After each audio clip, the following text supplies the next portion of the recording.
Hello, hello. Welcome to Grit to Glory Radio. We are episode 19, and it's so good to be here with you guys today. I hope you're having an excellent week. And I'm just popping on here. I've got a few things I was just like downloaded to kind of talk with you guys about today. Today may or may not be a short one. I have to invite you, if you haven't already opted into the Breakthrough Challenge that we're running over the series of these podcasts right now. There's a workbook that you can opt into in the show notes. And I will tell you that it will be of so much value if you bring it along with you, if you do the work, if you show up for yourself and in the work. So much of the transformation is there in the integration of it all. So I want to talk a little bit about today being a leader, okay? And the type of person that I'm talking about right now oftentimes is a person that's already built a substantial business. They've built a 6-figure business. They have even maybe even a 7-figure business, and they continuously find themselves bumping up against, like, what would you say? Indifference. I think that's the word that's coming through right now. They bump up against what feels like an indifference. And what oftentimes happens, I see this all the time. I've seen this in my own navigation of growing and scaling a business and businesses, and also working with my clients. And many times what happens is leaders are not allowing themselves and allowing their business to evolve, okay? And so oftentimes what this does look like is what we mentioned previously, as I brought up the word indifference, is this component of, well, this really isn't setting well with me anymore. This doesn't feel like what I am supposed to do. Maybe then I'm supposed to go do something else, which isn't always necessarily the case. I think it's one of these things in which it's because you're not allowing yourself to actually evolve, right? The process is over evolution and growth over a lifetime. You're not meant to stay the same. And yet oftentimes what I see so frequently in businesses and with clients is that they say, well, this is the way that I'm told that I have to do this. This is what brought me here. And in order for me to continue the result, it's almost one of these things where you might begin getting the nudges and the downloads to begin to operate from a different place. Maybe you're doing less in your business. Maybe you're delegating things in your business. Maybe your marketing looks different. Maybe you're feeling called to rebrand. There's so many different components. Maybe it is also even you're feeling aligned to work with different types of people than what you had previously. And the interesting thing is we will hear so often, one of the cliche things that's often said in the business world is what brought you here won't take you there, right? However, I think, as I said, it's often a cliche because I think that people are often saying it and they're not really harnessing what does this actually mean to say what brought me here won't take me there. And I will tell you that if you're someone and you're a leader that you feel like you are continuously bumping up against this just indifference of, not feeling motivated, not feeling excited, not feeling lit up, feeling like, moving from a place in the energetic place if I have to, this is what is required of me. You're being invited really in this season to harness and to go deeper into a place of trust within yourself, a place of trust in knowing and moving from your intuition. Because so often I will see that leaders and hear leaders say, my desire is to make a difference. And I will tell you this, you might want to write this down. Making a difference doesn't mean validation. It means making a difference. It means going a layer deeper in trust. And so frequently what ends up happening is because they feel that they're locked inside of a box, they're inside of the specific paradigm of this is what's required, this is what brought me here. It feels really scary and edgy to shift things. They burn out. They give less than their potential. They stop growing. Sometimes they get shiny object syndrome and they think, oh, okay, well, it's this other direction that I have to go because they're like, they've already done the one thing the one way, right? So it's like they're looking for like that pizzazz, like the sparkle. So it's like, okay, well, then I got to go over here. And then they kind of do the same thing again. They build it up and then they're like, and it keeps leading them back to the same invitation, the same test, which is actually an evolution of allowing yourself to really move from a place of alignment. And the reason why this is so important is because it really is about the evolution and growth of you as a leader. Meaning that most likely if you're feeling called to, work with different people and developing people at a different level, if you're feeling called to market yourself in a different way, if you're feeling called to a rebrand, if you're feeling called to showing up in a different way, it's the evolution and the growth that is required of you taking on that identity that you're either consciously or unconsciously continuously rejecting, which is causing self-sabotage, even if it's at the unconscious level. So what you get to do is you get to really get real with yourself. And not only is it self-sabotage at the unconscious level for yourself, for your evolution, for your growth, and the up level of your identity, it's also even self-sabotage in never being in alignment with the people that you're actually now being called to work with and to support, and in the way that your work is meant to be put out into the world. And that's what like we're meant to continuously evolve. Like we see it even from childhood, right? We don't come, out of the womb running, skipping, crawling, all the different things.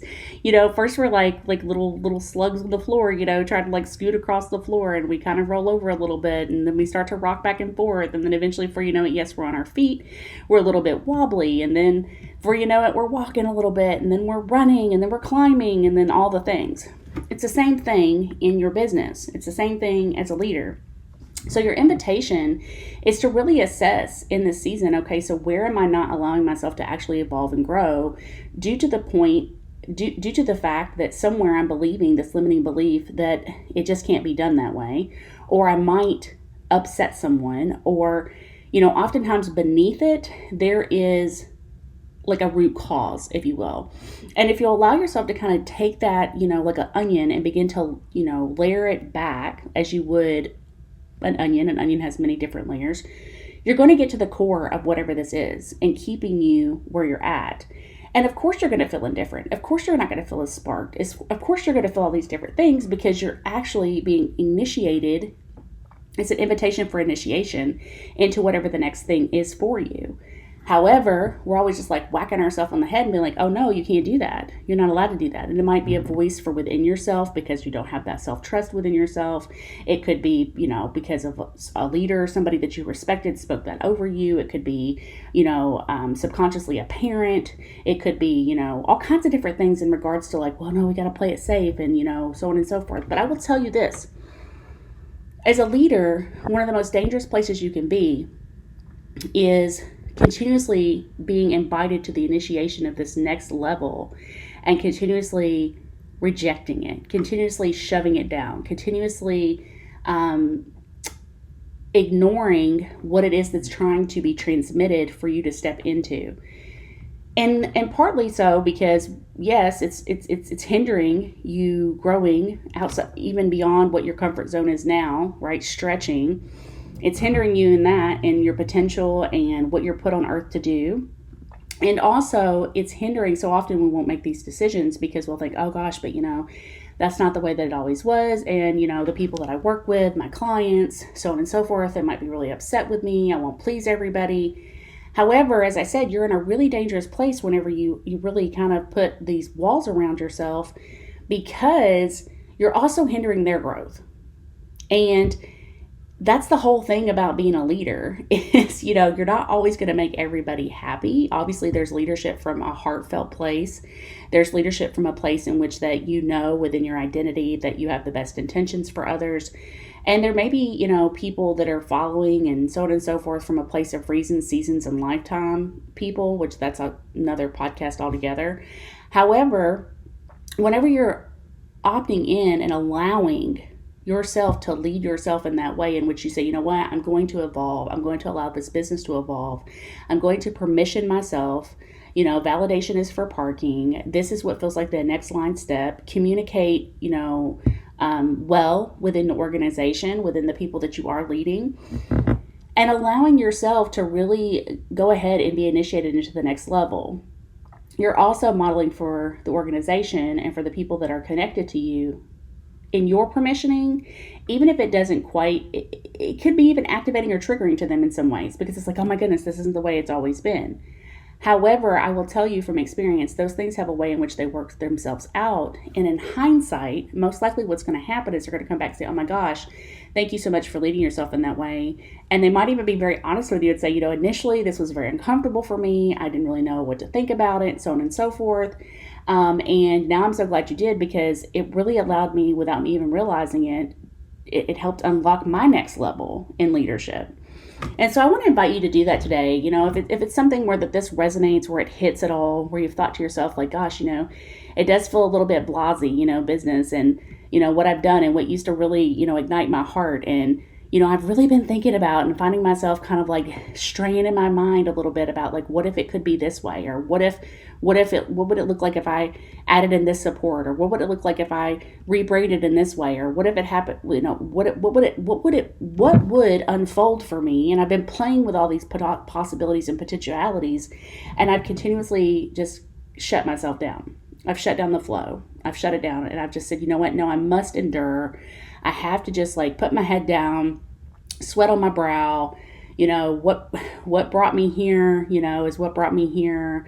I might keep saying what brought me here won't take me there. However, I'm just going to keep doing what I've been doing. Do you see how, like, even as leaders, we kind of get stuck into that cycle? Even that saying of like, if I keep doing what I'm doing, I'm going to keep getting what I'm getting. And you might say, well, what I'm getting is pretty good.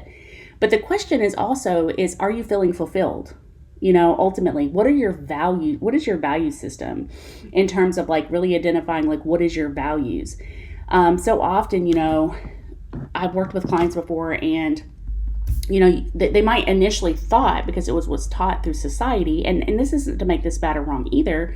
Sometimes people's value is that they want to win at all costs. It doesn't matter the grit, they like to warrior through. They enjoy the hustle. Like, that is what they live for. And it's because one of their values is like, at all cost, it's about winning no matter what. And again, I'm not making that bad or wrong. Okay. However, you put the same person inside of that paradigm, and they're also doing that. And it doesn't mean they don't want to win. Okay. I'm not saying that. However, their higher value might be to live and have a life of fulfillment. And they're not feeling fulfilled because they're always grinding and putting, their the sweat to the brow, and it's always the hustle, and it's always the chase, and it's always all those things. And they're not getting the same thing out of it as the person that is got the value of winning at all cost. So that's something for you to contemplate a bit, even in like exploring like what your value system is and what is important to you, because this is meant, whatever work it is that you're called to, right? We do things for a reason. And yes, we have our reasons why, and we also have our values. And so frequently, I find that people are straying from their values because they don't know what their values are, or they're mislabeling it for something else. And so I want to invite you to contemplate around that, because I will tell you that whatever it is in the fulfillment of your life and the fulfillment of your business and the fulfillment of what your success is, there will be no same definition of what that looks like or feels like for the same person. And so I think sometimes we put on the projections of what other people have put on us, and we continuously, are like, okay, this is what I'm stuck inside of, this is what I'm doing. And usually it's unconscious, but there will still be resistance in your system around it. You'll be like, oh, I don't want to do this. This doesn't feel good. And yes, this is a conversation of nuance, obviously. However, or it's a nuanced conversation. However, the purpose of what we're talking about today really has in its core is for you to take the moment and the opportunity to work in your workbook that you'll receive whenever you opt into the Breakthrough Challenge, and also take some time to meditate on this, to pray on this, to write in your journal, like, in what ways am I feeling out of alignment, as far as like, where am I not allowing myself to evolve? Because the thing is like, it's a perpetual cycle, and you'll keep yourself perpetually in the cycle of like, okay, I'm going to try to reinvent this, and I'm right back where I'm at. And I'm going to try to reinvent this, and I'm right back where I'm at. Because it'll be like, you'll feel that indifference, and you'll get different downloads and ways in which you want to integrate and incorporate, but you won't allow yourself actually to stretch outside of your comfort zone. So you're continuously just staying in the same cycle over and over and over and over and over and over and over again. And it really is, the beauty of it all is actually that it is a continuous initiation cycle, that once you do say yes to the initiation and you take a little step, you'll find that you will have more like expansion for evolving and growth. So take a moment to contemplate around that today. I hope this was valuable to you. If you know somebody that needs to hear this, share this podcast. Tag me at Charity Michelle Schaefer. Share with me your greatest takeaway. I would love to hear it. And I will see you next time.